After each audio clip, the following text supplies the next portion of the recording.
Te voy a contar lo que sucede cuando un hombre, roto por la ley y traicionado por su propia sangre, decide invocar lo innombrable.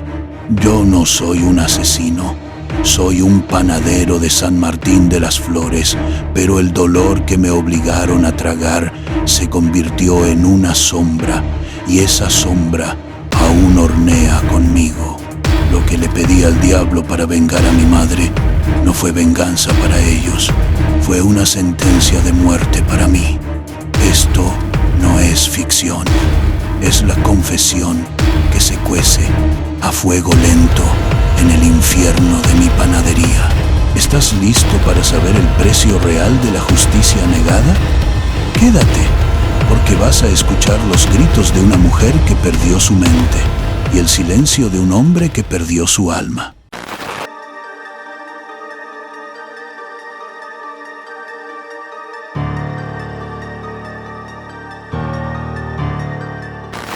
Mi nombre es Mariano.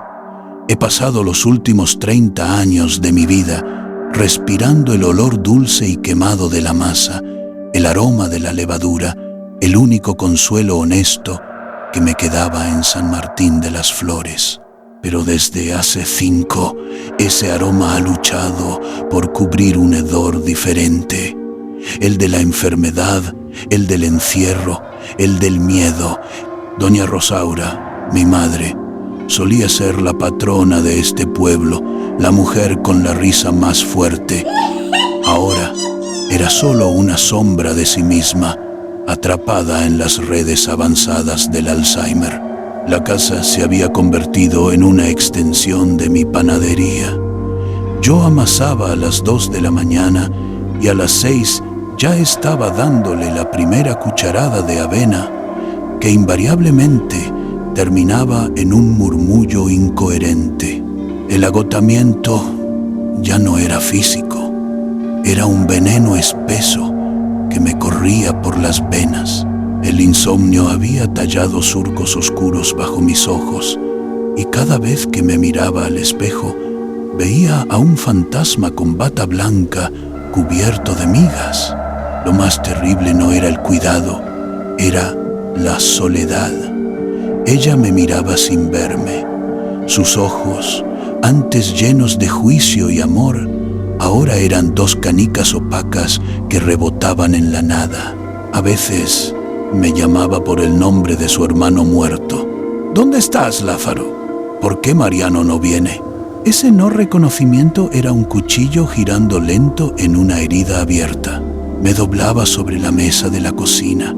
Sentía ganas de llorar hasta secarme, pero el llanto no estaba permitido. Mis hermanos, Mariana y Jacinto, venían cada 15 días como si se tratara de una visita protocolaria a un monumento. Llegaban, se sentaban en la sala y me daban sus sermones. Mariano, pareces un mártir. Eres el hombre de la casa. ¿Por qué estás tan demacrado? Deberías ser más fuerte. Mariana asentía con esa expresión de superioridad, como si el dolor fuera una debilidad moral y no el resultado de años de privación del sueño y desprecio. ¿Qué esperan que haga? ¿Que me ría? Estoy perdiendo a mi madre 2 veces al día, les grité una vez. Jacinto me miró con desprecio, ajustándose el cinturón. Madura, deja el drama. A la vida hay que darle la cara. Hazte hombre, Mariano. Un hombre no se quiebra por esto. Sus palabras y el silencio cómplice de Mariana eran un golpe seco, un puñetazo al orgullo que me obligaba a guardar esa rabia en el pecho. La desesperación me empujó a la primera decisión: contratar a alguien. Y entonces llegó Guadalupe, a quien todos llamaban Lupe. Era joven, con el cabello recogido en una trenza pulcra y una sonrisa tan radiante que iluminó por primera vez esa casa lúgubre. Las primeras 2 semanas fueron un oasis. Yo la escuchaba cantarle a doña Rosaura canciones viejas, boleros que mi madre amaba. El olor a flores frescas que traía Lupe comenzó a mezclarse con el de la panadería. Por fin, volví a dormir más de 4 horas seguidas. Pensé, Dios me ha mandado un ángel. El tercer martes, el ángel se quitó la máscara. Todo empezó con un sonido, no un grito, sino un chasquido seco. Yo estaba en la cocina, rebanando una piña, y el ruido vino de la habitación de mi madre. Era un golpe de palma contra algo blando. Me detuve. No, debe ser la televisión, me dije, sintiendo el sudor frío en la nuca. El autoengaño es el mecanismo de supervivencia más cruel. Al día siguiente, un hedor extraño cubrió el aroma del pan. Olía a miedo, a orines viejos y a un perfume barato. Encontré a doña Rosaura sentada, la mirada perdida, pero en sus brazos unos moretones púrpuras comenzaban a florecer. ¿Qué pasó, mamá? ¿Te caíste?, le pregunté, tocando su piel frágil. Ella apenas levantó la cabeza y murmuró, con una voz rota, La señorita Lupe se enoja, Mariano. Me dice que ya me callé. La frase me cayó como una cubeta de agua helada. Yo temblaba, no de frío, sino de una rabia. Confronté a Lupe, quien se excusó con evasivas, ojos bajos. Señor, su mamá se pone muy difícil. Me mordió, me gritó. A veces hay que poner límites. Me forcé a creerle, a darle el beneficio de la duda, porque mi mente se negaba a aceptar que mi único respiro fuera una amenaza. Pero esa noche no hubo boleros, solo un silencio tenso, y luego el siseo bajo de Lupe, cargado de veneno. Ya cállese, vieja inútil, ya no sirve para nada. Mi corazón, tan acostumbrado al ritmo monótono de la tristeza, se aceleró en pánico. Sabía que la confrontación final estaba por llegar y el sabor amargo de la traición ya estaba en mi boca. ¿Estás listo para lo que viene? Te leemos. Déjanos saber en los comentarios. El clímax de la humillación llegó con la luz de la mañana. Eran las 10. Yo había regresado de la panadería para darle el desayuno a doña Rosaura. Al abrir la puerta de su habitación, el aire se detuvo en mis pulmones. Lupe estaba de espaldas a mí, sujetando con fuerza a mi madre por los hombros y sacudiéndola con una violencia seca, silente. Los ojos de mi madre estaban desorbitados. Su boca se abría en un grito sin sonido. Dije que te comas esto, vieja sorda. Ya me tienes harta. Lupe no me vio.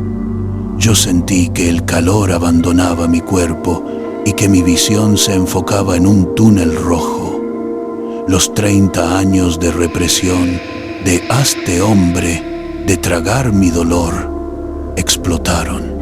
Dejé caer la charola de metal. El estruendo fue ensordecedor. Como un trueno, lárgate de mi casa. Mi voz sonó rasposa, desconocida. Lupe giró, su rostro un mapa de sorpresa y pánico, pero había algo más, una rabia desmedida, como la de un perro rabioso al que le quitan su presa. La saqué a empujones. No hubo palabras, solo el sonido gutural de mi furia y el golpeteo de su maleta en el piso de madera. Al cerrarle la puerta, me desplomé. El temblor incontrolable me duró horas.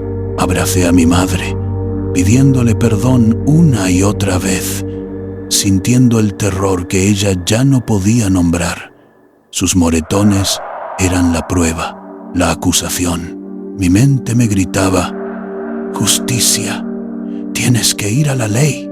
Me vestí lo mejor que pude y conduje hasta la comandancia de policía en la ciudad cercana. La sala de espera era fría, iluminada por un fluorescente parpadeante que me hacía doler la cabeza. Comandante Ismael, Un hombre corpulento con un bigote gris y los ojos muertos me recibió. Le conté todo, la confianza, el cambio, los moretones, la escena. Mi relato era ferviente, lleno de una pasión que yo creía suficiente. Él me escuchó sin una pizca de empatía, tecleando lento, como si transcribiera la lista del súper. A ver, panadero, me interrumpió, recargándose en su silla. Su aliento olía a café rancio y cigarro. Usted me dice que esta tal Guadalupe abusó de la señora, ¿correcto? ¿Dónde están las pruebas? Los moretones y mi palabra, repliqué, sintiendo mi voz romperse. Comandante Ismael chasqueó la lengua con fastidio. Los moretones pueden ser de una caída. Su palabra contra la de ella. ¿Tiene testigos? ¿Videos? ¿Un médico que testifique que no fueron accidentales? Le expliqué lo de doña Rosaura, cómo el Alzheimer la había vuelto incapaz de testificar. Le dije que era mi madre, que yo la había visto. El comandante tomó una carpeta delgada, tecleó algo más y, con un gesto final y lapidario, la cerró. El sonido de ese clac metálico fue el sonido de la ley dándome la espalda. Caso archivado. Vuelva cuando tenga una denuncia formal. Esto es un conflicto laboral, no un crimen, dijo, poniéndose de pie, señalando que el encuentro había terminado. Salí de ahí tambaleándome. La injusticia se había materializado en ese clac y en el olor a desinterés policial. El pueblo que había prometido protegerme me escupía en la cara. Llamé a Mariana y Jacinto. Les exigí que vinieran, que vieran el desamparo. Llegaron al anochecer, no para consolarme, sino para repartir culpas. Jacinto, con su camisa planchada, ni siquiera se quitó el saco. ¿En serio fuiste a la comandancia por esto, Mariano? ¡Qué papelón! Te lo dije, debiste cuidarla tú. Pero no, tenías que ser el mártir y contratar a una desconocida. Tú eres el responsable de esos golpes. Su voz era de una frialdad insoportable. Mariana, que solo había visto a su madre 5 minutos, me lanzó la estocada final. No llores, Mariano. No sirves de nada así. No tienes que fingir que te duele tanto. Siempre te victimizas. Cállate y arréglalo. Te lo repito, hazte hombre de una vez. En ese instante, la rabia se transformó en algo más oscuro, un vacío helado, el desprecio de mis hermanos, la indiferencia de la ley y el rostro inerte de mi madre se unieron en un coro que me gritaba: no hay justicia para ti. Caí de rodillas en el piso de la cocina, ya no por el dolor, sino por la furia. Necesitaba que sintieran, que supieran el peso de esa soledad. Fue entonces, arrastrándome por el piso, que recordé las leyendas viejas del pueblo, los murmullos sobre doña Teodora, la que vivía en la orilla del cerro, la que susurraba con las sombras. La única opción que quedaba estaba en la oscuridad. La caminata a la casa de doña Teodora, en la falda del cerro de San Martín de las Flores, fue un descenso a mi propia locura. La noche era densa. A medida que me alejaba del pueblo, el dulce aroma de mi panadería era reemplazado por el olor a tierra mojada, a cempasúchil seco y a azufre. La casucha de doña Teodora era una mancha negra bajo la luna. Me recibió con una mirada sin pestañear. No preguntó qué me pasaba. Parecía que ya lo sabía. Su voz era un crujido de hojas secas. Vienes por justicia que los hombres no te dieron, ¿verdad, Mariano? Vienes por la sombra. Ella sí escucha. Ella me condujo a un cuarto trasero. El aire allí era pesado y estático. Olía a copal quemado, a sudor y a una esencia metálica, como a sangre vieja. El suelo era de tierra batida. En el centro, una tela negra y un cuenco con agua turbia. Doña Teodora encendió 3 velas negras. El temblor en mis manos no era solo miedo, era la adrenalina de la desesperación. ¿Te ha pasado algo similar a lo que ves en el video? Nos encantaría leer tus teorías y reacciones. Ella me indicó que me pusiera de rodillas. La sombra no acepta ruegos, Mariano. Ella acepta el dolor. Tienes que gritar tu pacto. Tienes que pagar con algo que nadie más pueda ver. Cerré los ojos y mi diálogo interno estalló. Soy un cobarde, un hombre que no pudo proteger a su madre, que ha vivido tragándose su pena. No me importa el precio, solo quiero que sientan lo que es ser humillado hasta el tuétano. Doña Teodora me obligó a mirar el cuenco. El agua se agitó sola, las velas parpadearon con violencia y sentí un frío antinatural lamer mi nuca. No vi un demonio con cuernos, vi una neblina oscura que se condensaba, una presencia de vacío puro. Grité mi pacto y mi voz era una mezcla de llanto, rabia y blasfemia. Para Guadalupe, la cruel, pido que pierda su mente, que se ahogue en su propia cabeza, que las voces la sigan, que se arrastre por las calles como un fantasma, igual que mi madre, y que muera sola, sin saber quién es. Para mis hermanos, Mariana y Jacinto, los jueces, pido que sientan el vacío, la soledad y la humillación que me carcome, que se les muera esa risa fácil y superficial, que la tristeza los visite, aunque sea por un ratito, y sepan el infierno que es sentir la vida sin sabor. El pacto terminó y la sombra se disolvió en el frío. Abrí los ojos y doña Teodora me miraba con lástima. Ellos pagarán, sí, pero el precio real, Mariano, es el huésped que la sombra te dejó. Es eterno. Meses después, el pacto se cumplió con una precisión escalofriante. A Guadalupe Lupe la encontraron vagando por la carretera a Chapala. No sabía su nombre, no reconocía su rostro en el vidrio. Era un muñeco roto que murmuraba incoherencias. Sus ojos estaban siempre fijos en un punto ciego, como si estuviera viendo a la sombra que la acechaba. La gente del pueblo le tenía terror, la veían como un presagio. Finalmente, murió atropellada por un camión, descalza en el asfalto. Una muerte sin identidad, justo lo que pedí. Sentí un instante de justicia amarga, pero el alivio fue tan efímero como el vapor del pan caliente. A mis hermanos les fue extraño. Jacinto, el de la corbata, cayó en una depresión brutal, ahogándose en el alcohol. Sus negocios colapsaron. Mariana se volvió neurótica, incapaz de salir de su casa, viendo traiciones en todos lados. Por unas semanas me sentí reivindicado, pero de pronto se recuperaron, como si la tristeza solo hubiera sido una visita molesta. Mariana regresó a sus reuniones, Jacinto se limpió y la risa, esa risa fácil y vacía, volvió a ellos. Entendí que la sombra solo había tocado la superficie de sus almas frías. El verdadero infierno me lo había quedado yo. El castigo real no fue para ellos, fue para el panadero.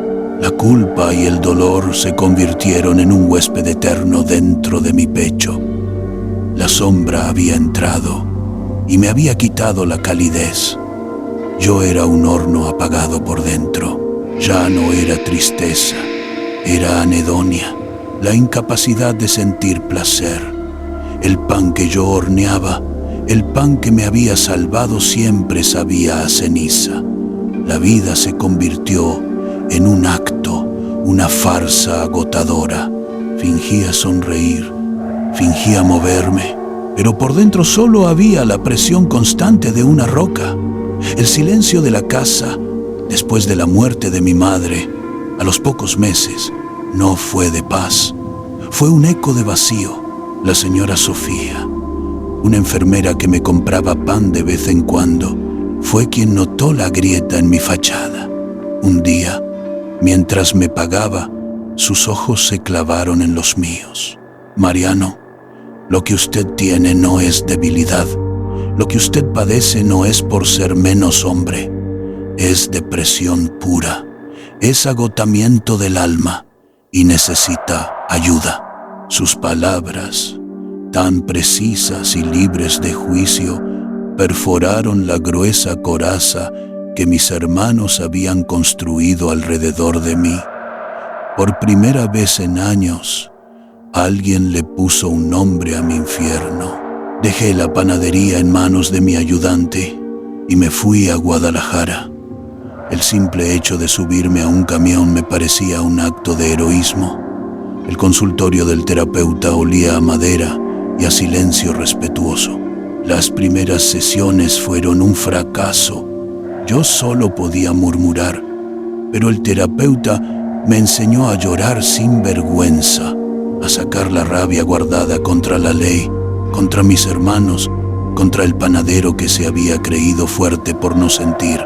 El proceso es difícil, lento, pero aprendí a desahogarme, a nombrar la traición, el abuso y el pacto que hice. Hoy, en la panadería, hay una clienta mayor, doña Elvira. Viene a la hora del almuerzo. No hablamos mucho, solo compartimos silencio sin peso, un café amargo y el olor dulce de la levadura que, poco a poco, empieza a ganarle la batalla al olor a ceniza.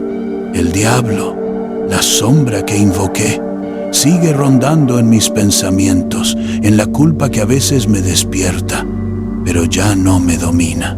Por primera vez, en lugar de arrastrarme al abismo, la vida me está diciendo que la depresión no es una cosa de orgullo. No se vence siendo un hombre fuerte, se vence con ayuda, con lágrimas, con compañía y con la valiente decisión de seguir horneando, aunque sepas que el sabor amargo siempre estará ahí, recordándote el precio de la justicia que viene del infierno. Y por primera vez, yo quiero seguir viviendo. Si te gustó este video, dale me gusta y compártelo para más historias como estas de terror y no olvides suscribirte, porque si no vas a chupar faros.